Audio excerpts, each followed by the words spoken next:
साम टीव्हीच्या बातमीपत्रामध्ये आपल्या सगळ्यांचं स्वागत आहे। सुरुवातीलाच अत्यंत महत्त्वाची बातमी आहे बीडमधून। कारण बीडमध्ये उपमुख्यमंत्री अजित पवार आज आहेत आणि डीपीडीसीची ते बैठक घेणार आहे। मात्र या बैठकीआधीच सुरेश धस यांना मोठा धक्का बसलाय। जिल्हा नियोजन समिती सदस्य नियुक्ती टाळण्यात आलेली आहे। तर नामनिर्देशित सदस्यांच्या कोट्यातून धसांना हटवलं गेलंय। सुरेश धस आणि प्रकाश सोळंकेंचं नाव या कोट्यातून रद्द करण्यात आलंय। विजय सिंग पंडित आणि नमिता मुंदडा यांची नियुक्ती या दोघांच्याही जागी करण्यात आली आहे। माधव सावरगावे आपले प्रतिनिधी आपल्या सोबत जोडले गेलेत। माधव, आपण पाहतोय की सुरेश धस आणि प्रकाश सोळंके या दोघांनाही मोठा धक्का देण्यात आलेला आहे। नेमकं यांची का बदली करण्यात आली आहे, काय कारण समोर येत आहे? बीडमध्ये आज अजित पवार यांच्या उपस्थितीमध्ये डीपीडीसीची बैठक होत आहे। तत्पूर्वीच सुरेश धस आणि प्रकाश सोळंके यांना या नामनिर्देशक पत्रामधले जे सदस्य असतात त्यातून हटवल्याची डावलण्याची माहिती आता समोर आलेली आहे। त्यांच्या जागी नमिता मुंदडा आणि विजय सिंग पंडित हे दोन्ही आमदारांना घेण्यात आलेलं आहे। ज्यावेळेस डीपीडीसीची बैठक असते त्यावेळेस या सगळ्या नामनिर्देशित सदस्यांचा म्हणजे आमदारांचा विचार घेतला जातो आणि त्या संदर्भात चर्चा केली जाते। असा एक डीपीडीसीचा नियम आहे आणि याचं आता नाव का त्यांचं डावललं यावर आता चर्चा सुरू झाली। विशेष म्हणजे गेल्या 1.5 महिन्यांपासून सुरेश धस आणि त्यासोबतच प्रकाश सोळंके ही बीड मधल्या संतोष देशमुख यांच्या हत्या प्रकरणात हा मुद्दा लावून धरलेला आहे। त्यामुळेच त्यांना डावलंय का अशी चर्चा सुरू झाली, पण त्याचे वेगवेगळे कंगोरे आहेत। विशेष म्हणजे ते सातत्यानं आरोप करत असताना त्यांना बाजूला ठेवलेला आहे का किंवा राष्ट्रवादी काँग्रेसच्या सदस्यांची तक्रार आहे म्हणून त्यांना बाजूला ठेवलेला आहे का किंवा भारतीय जनता पार्टीचे काही सदस्य त्यांची तक्रार आहे म्हणून त्यांना बाजूला ठेवलंय का, आता चर्चा सुरू झाली। मात्र नेमकं डीपीडीसीची बैठक सुरू झाल्यानंतर स्वतः अजित पवार याबद्दल सांगतील असं एक बोललं जात आहे। त्यामुळं एक धक्का मात्र आहे सुरेश धस आणि प्रकाश सोळंके यांना की या सगळ्या सदस्यांमधून त्यांचं नाव हटवण्यात आल्याची चर्चा सुरू झाली आहे। धन्यवाद माधव, अगदी सविस्तर आपण अपडेट या संदर्भात दिलेली आहे। तर एकंदरीतच आपण पाहतोय की धस सोळंकेंना आउट करत आता पंडित मुंदडा यांना या बैठकीसाठी इन करण्यात आलंय। म्हणून ही बैठक नेमकं कशी पार पडते, या दोन्ही सदस्यांकडून नेमकं या दोन्ही आमदारांकडून या संदर्भात काय प्रतिक्रिया येते हे पाहावं लागणार आहे।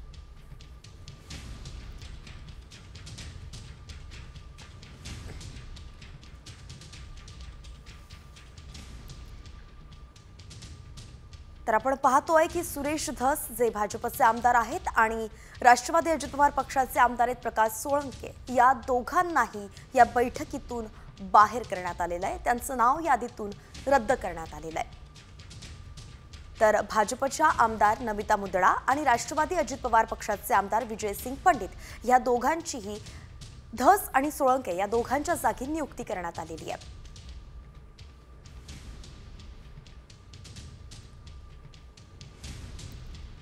तर भाजपचे आमदार सुरेश धस अजित पवारांची भेट घेणार असल्याचं कळतंय।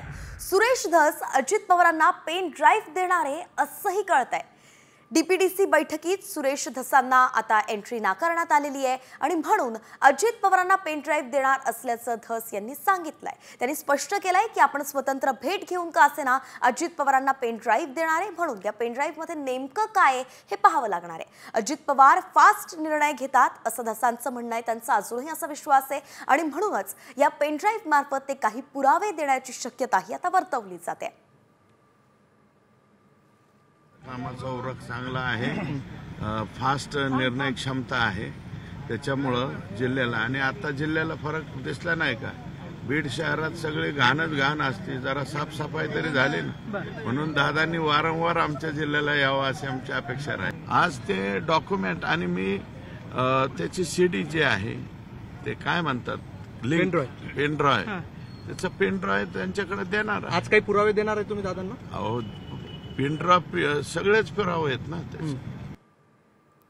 खरं तर पालकमंत्री म्हणून पहिलाच हा अजित पवारांचा दौरा आहे आणि म्हणून प्रत्येक जण या संधीचं सोनं करण्याचा प्रयत्न करणार आहे।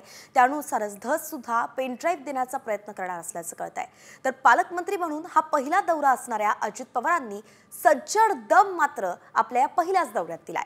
विकास कामं करताना खंडणी मागू नका, नाहीतर मकोका लावायला मागे पुढे पाहणार नसल्याचा इशारा अजित पवारांनी दिलाय। बंदूक दाखवली तर परवाना रद्द करण्याचा इशारा सुद्धा अजित पवारांनी दिलाय. एकंदरीतच दादांनी आपली दादागिरी या ठिकाणी दाखवल्याचं दिसतंय. तसंच चारित्र्य स्वच्छ ठेवा असा सल्ला सुद्धा त्यांनी आपल्या सगळ्या कार्यकर्त्यांना, पदाधिकाऱ्यांना, बीडच्या आमदारांना दिलाय. चुकीचं वागला तर तुम्हाला कार्यवाही केली जाईल. तुमच्यावर जे काही नियम आहेत त्या पद्धतीनं कलम लावली जातील. सातत्य ते राहिलं तर मकोका पण लावला जाईल. कारण 3-4 केसेस एखाद्याच्यावर लागल्या, 4 एक गंभीर स्वरूपात तर ते होतं.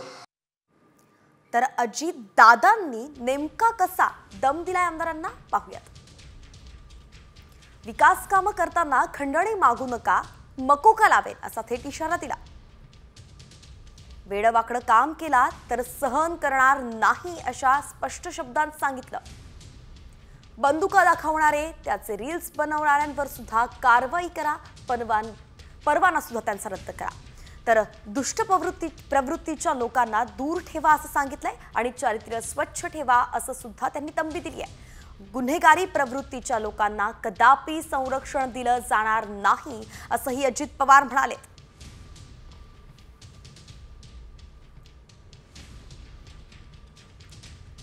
तर धनंजय मुंडेंच्या समोरच अजित पवारांनी खंडणीचा मुद्दा काढला आणि त्यामुळे अजित पवारांचा नेमका रोख कुणाकडे होता याची सुद्धा चर्चा आता सुरू झालेली आहे.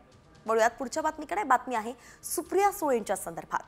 अजित पवार दम देतात मात्र राजीनामा का घेत नाहीत असा सवाल आता खासदार सुप्रिया सुळेंनी केलाय. धनंजय मुंडेंनी नैतिकतेच्या आधारावरती राजीनामा देण्याची मागणी सुप्रिया सुळेंनी केली. तसंच सरपंच संतोष देशमुख आणि परभणीच्या सोमनाथ सूर्यवंशी या दोघांच्याही हत्येचा प्रश्न संसदेत मांडणार असल्याचं सुळेंनी आता स्पष्ट केलंय. आमच्या सगळ्यांची एकच मागणी आहे की एवढे ॲलिगेशन झाल्यावर नैतिकतेवर निर्णय माणसांनी घ्यावा, एवढीच आमची मागणी आहे. नैतिकता. मग राजीनामा का घेत नाही हा प्रश्न मला नका विचारू. 4 वाजता याल ना DPDCला, तेव्हा विचारा. एकंदरीतच बीडच्या दौऱ्यावरती त्यांचे पालकमंत्री अजित पवार आज आहेत आणि म्हणून त्यांची भेट घेण्यासाठी तिथले सगळे नेते हे रांग लावून आहेत. सुरेश धस सुद्धा त्यांची स्वतंत्र भेट घेणार आहे. मात्र त्याआधी सुरेश धसांनी अजून एक महत्त्वाची भेट घेतली आहे. आमदार सुरेश धस यांनी मराठा आंदोलक मनोज जरांगे पाटील यांची भेट घेतलेली आहे. काल मध्यरात्री 1 वाजेच्या दरम्यान दोघांमध्ये अंतरवाली सराटी चर्चा झाल्याचं कळतंय. जवळपास 1 तास ही चर्चा चालली होती. मनोज जरांगे पाटील यांच्या आमरण उपोषणाचा आजचा 6वा दिवस आहे आणि आज दुपारी 12 वाजता मनोज जरांगे पाटील आंदोलकांशी चर्चा करून आंदोलनाची पुढची दिशा ठरवणार असल्याचं कळतंय. मात्र याआधी सुरेश धस आणि जरांगे पाटील यांची भेट जी झाली आहे त्यामध्ये काय चर्चा झाली असेल आणि त्यातून आज नेमकं काय पुढे होतंय, आंदोलनाची दिशा कशी ठरते हे पाहावं लागेल.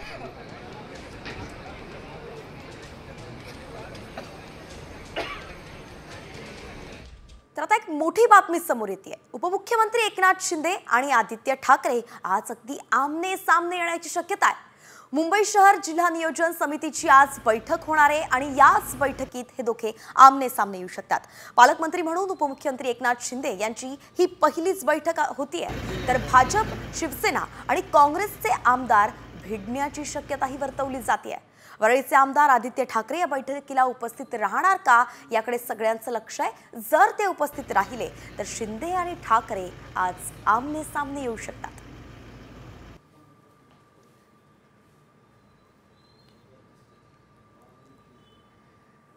तर अशा वेगवेगळ्या राजकीय घडामोडी घडतायत आणि त्या सगळ्यांचा सविस्तर वेगवान आढावा आपल्याला घेत राहायचा आहे. प्रत्येक अपडेट जाणून घेत राहायची आहे.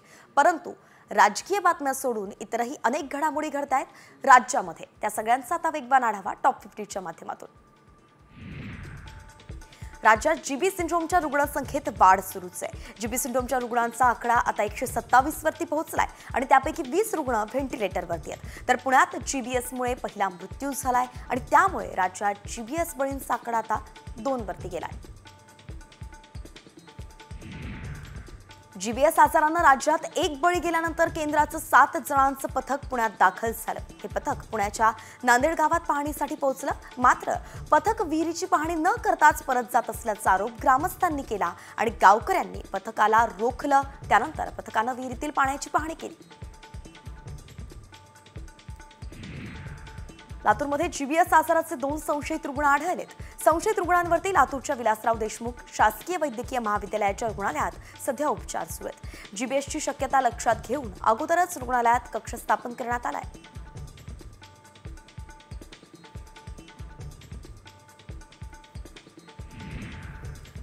जीबी सिंड्रोमच्या पार्श्वभूमीवरती हिंगोली जिल्हा आरोग्य प्रशासन अलर्ट झालंय. हिंगोलीच्या शासकीय रुग्णालयात 16 आयसीयू बेड आणि 10 जनरल बेडची व्यवस्था करण्यात आली आहे. तसंच नागरिकांना काळजी घेण्याचं आवाहन सुद्धा आरोग्य विभागानं केलंय.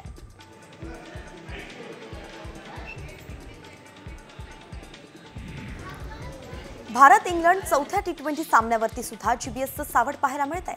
31 जानेवारीला महाराष्ट्र क्रिकेट असोसिएशनच्या गहुंजे इथल्या स्टेडियमवरती हा सामना रंगणार आहे. तर जीबीएसचा प्रादुर्भाव टाळण्यासाठी राज्य सरकारनं योग्य ती खबरदारी घेण्याच्या सूचना केल्या आहेत.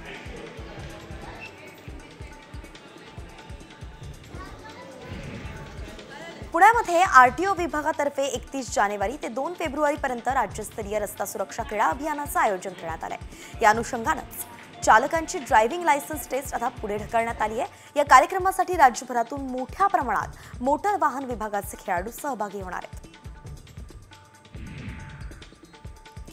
महाडजवळील वीर स्थानकावरून शेगाव तसंच अमरावतीकडे जाण्यासाठी 11 फेब्रुवारीला विशेष गाडी सोडण्यात येणार आहे, अशी माहिती सुद्धा कोकण रेल्वे प्रशासनानं दिली आहे. आणि यामुळे शेगावला जाणाऱ्या संत गजानन महाराजांचे भक्त तसेच खानदेश विदर्भात जाणाऱ्या प्रवाशांना दिलासा मिळेल.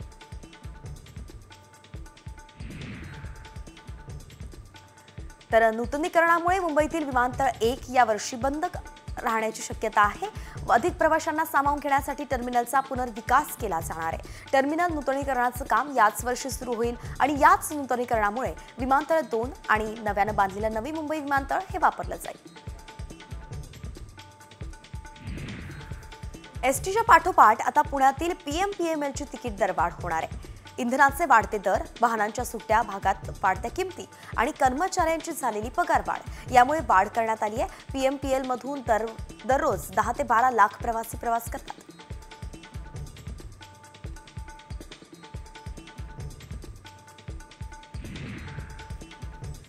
तर वेगवान बातम्या आपण पाहणारच आहोत, पण तुर्तास एक अतिशय महत्त्वाची आणि सविस्तर अशी बातमी आहे. 50 पदांसाठी भरती होती. जाहिरातच तशी देण्यात आली होती. मात्र बघता बघता 5000 जण जमा झाले. हे सगळेजण IT इंजिनियर्स आहेत आणि नोकरीसाठी सगळेजण रांगेत उभे होते. मात्र खरंच IT इंजिनियर्स नोकरीसाठी रांगेत उभे होते का, याची मग आम्ही पडताळणी केली आणि त्यावेळी या व्हिडिओचं काय सत्य समोर आलं पाहूयात. 50 जागांसाठी 5000 इंजिनियर्स रांगेत. नोकरीसाठी पुण्यात बेरोजगारांची गर्दी. व्हायरल व्हिडिओ मागचं सत्य काय?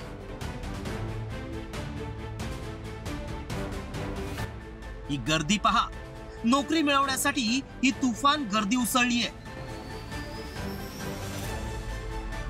100-150 नव्हे तर 5000 तरुण तरुणी या रांगेत उभे आहेत. हे सगळेच IT इंजिनियर्स असून नोकरीसाठी रांगेत उभे असल्याचा दावा करण्यात आलाय. मात्र खरंच एवढी बेरोजगारी निर्माण झाली आहे का? एवढ्या तरुण तरुणींना नोकऱ्या उपलब्ध नाहीत का? असे अनेक सवाल उपस्थित होत आहेत. त्यामुळे याची सत्यता जाणून घेणं गरजेचं आहे. IT कंपनीत नोकरी मिळवण्यासाठी इंजिनियर्स रांगेत उभे आहेत. 50 पदांसाठी 5000 तरुण तरुणी भर उन्हात आहेत. इतकी बेरोजगारी देशात निर्माण झाली आहे. हा मेसेज आणि व्हिडिओ तुफान व्हायरल होतोय. हा व्हिडिओ पुण्यातील असल्याचा दावा करण्यात आलाय. मात्र खरंच हे IT इंजिनियर्स आहेत का? ही कुठली कंपनी आहे? त्या कंपनीत नोकरी करण्यासाठी इच्छुकांच्या रांगा लागल्या आहेत. हे तपासण्यासाठी आमच्या व्हायरल सत्य टीमनं पडताळणी सुरू केली. हा व्हिडिओ पुण्यातील मगरपट्टा मधील असल्याचं समोर आलं. त्यामुळे आमच्या प्रतिनिधींनी थेट मगरपट्टा सिटीच्या प्रमुखांशी संपर्क साधला. त्यामुळे आमच्या पडताळणीत काय सत्य समोर आलं पाहूया. 5-7 हजार नाही, 1,500 लोक होती.